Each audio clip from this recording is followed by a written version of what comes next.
Hey guys, Dave Pratt found this when I'm on an appointment right now, and asked to see the gas line because we're talking about putting in a gas line for a fire pit as well as a barbecue. But you never know what you're going to run into.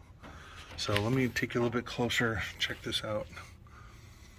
So, California has earthquakes and things move, but this is absolutely ridiculous with that connector and the angle and the way it's hooked up. This is not up to code.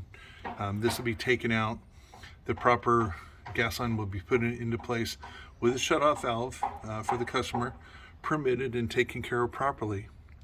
But please take the time, press subscribe, that's important, but take the time to walk around your house, take a look at how things were installed. Maybe you just bought it. Before the inspector shows up, go look at what's around your house so that you can point out things. Make some notes, and then when your contractor shows up, the inspector shows up, you can point it out and say, I don't think this is right, what do you think? So anyway, just want to bring you something different. And again, this is wrong. You get a 5.0 earthquake and this isn't going to last too well. So anyway, yep.